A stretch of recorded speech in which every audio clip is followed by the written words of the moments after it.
A Story for a Bear by Dennis HASELEY and Jim LaMarche. A Story for a Bear. Dear Eliza, your father and I have your letter. We picture you often. Living near the woods where we summered, I remember days of berry picking and golden light shining through tall trees.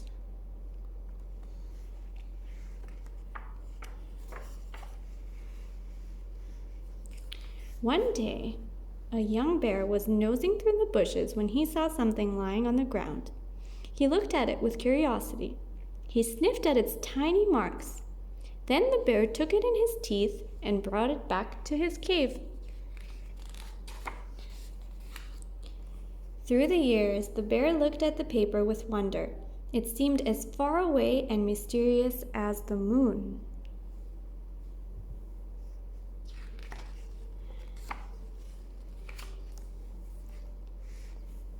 One summer afternoon, the bear ranged farther than usual from where he lived. He followed a scent until he came to a clearing, and there he saw several strange things all at once. There was a cabin and brightly colored laundry hanging on a line, and a woman. From behind a thick tree, he watched as the woman sat down and opened a mysterious square thing she was carrying. His nose tickled from the wonderful smells of the cabin, bacon and coffee and bread, but he gazed only at her, trying to understand what she was doing as she held the book. He felt calm as he watched her. When she closed the book, he ran away.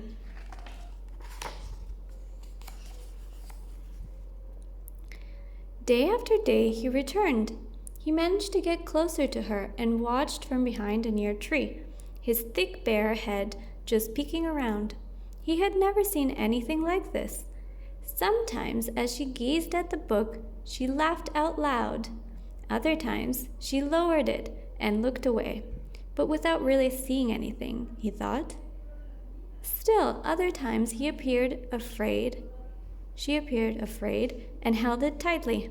And once, when the sun slanted through the trees, he saw her sit gently on her lap and close her eyes. Later, she went into her cabin, and he lumbered slowly through the woods back to his cave. When he heard a blue jay call, he looked up quickly because he thought for a moment it was the woman laughing.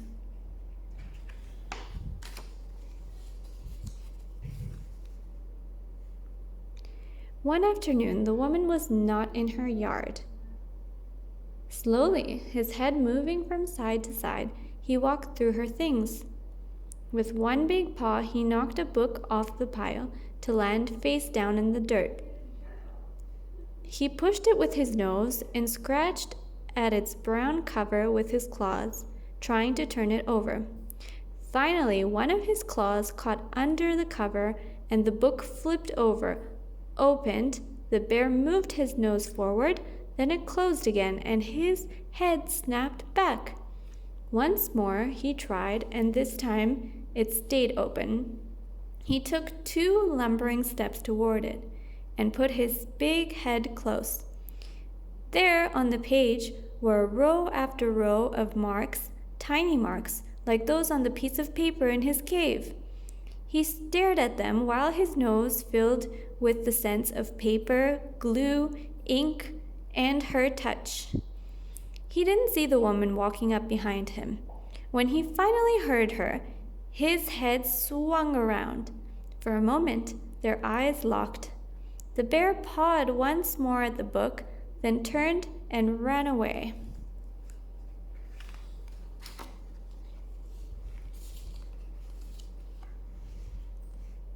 The next day, he saw the woman sitting in her chair, the book with the brown cover on her lap.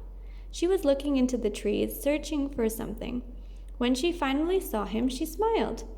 Come here, bear."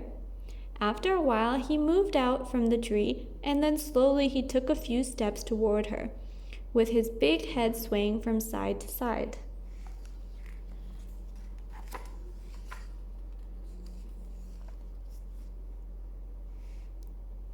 When he grew near to her, but not so near that he couldn't run, he lay down and looked up at her. She waited a moment longer. Then she carefully opened the book and softly she began to speak. There once was a sailor, she read, who had to travel for many years over the sea before he could return home. The bear gazed up at her as she said the words and turned the pages. He couldn't understand any of what she was saying, but as he listened to the sound of her voice, happiness washed over him like waves.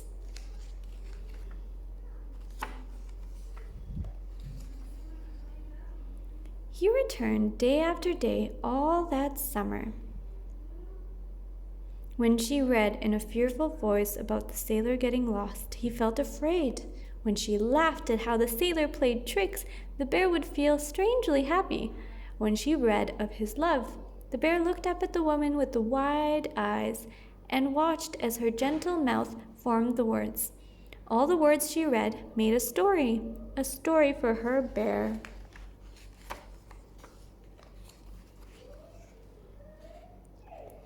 Whenever she read, he felt the waves of mysterious feelings carried by her voice.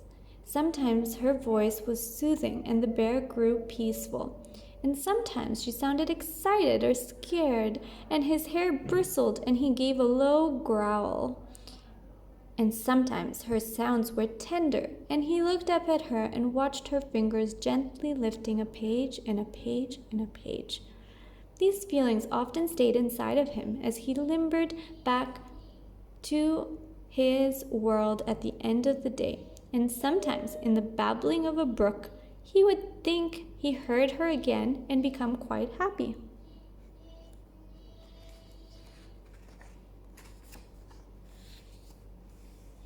One afternoon, when he returned to the cabin, there was a chill in the air. She put down her book, looked at the bear, and said, I wish you could read these books when I'm away for the winter." When she smiled at him, and the bear, seeing her smile, felt lightness in his heart, and she began to read out loud again.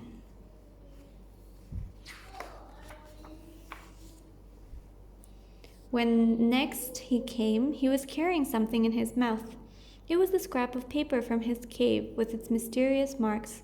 He laid it by her book. "Bear," she said. He knew by now that this was her word for him, and he lifted his head. "Bear, did you bring this for me?"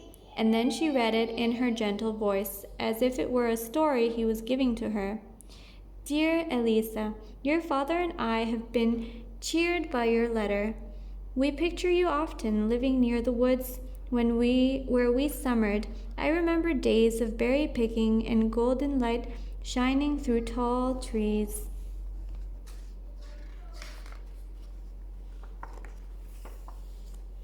When the bear next returned, the leaves were changing color. When he reached the cabin, he saw what had changed there as well. She was not in her usual place, waiting for him. The bear walked into the yard, taking a few steps and moving his big head from side to side. He walked this way up to where her chair had been. There, under the tree where she usually sat, were her books. There were many of them, more than he had ever seen, lying on a cloth, fallen leaves and pine cones on their covers. She had left them for him, along with a piece of paper, as if she'd wished he could read it. "For my bear." He looked at what she'd left him, and with his big head close, he understood that she had gone, as silence surrounded him.